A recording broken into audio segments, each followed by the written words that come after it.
To help master your built-in needle threader, I've got a couple tricks that will help. So first off, if your needle is not in the highest position, go ahead and either tap your toe or touch the needle up-down button. So that allows you to bring the needle threader all the way down. Now, tell you the truth, this little guy that's coming from the back of the needle towards us, he is a really small hook. So it can get bent, so eventually if you bend it, you might have to have somebody kind of realign it so it's centered. It can break, it is small, so just be real gentle with it when you're using the needle threader.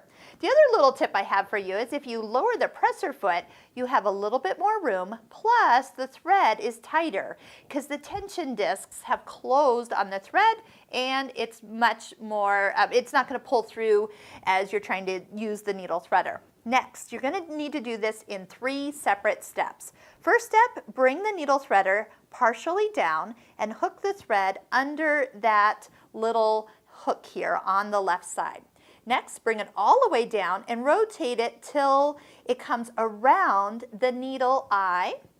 And then take the thread up to those 2 little arms, and I'm going to gently lift up. Now, when I rotate the needle threader away from the needle, I need to let go of the thread. If you don't let go, it can't pull it through and leave you the little loop that you then pull through the rest of the needle. So let's do it again. We're bringing our needle threader down halfway, wrapping it underneath, rotating the head towards the needle, and lifting up to the arms, and then gently letting it pull it out of your fingers for the perfect loop.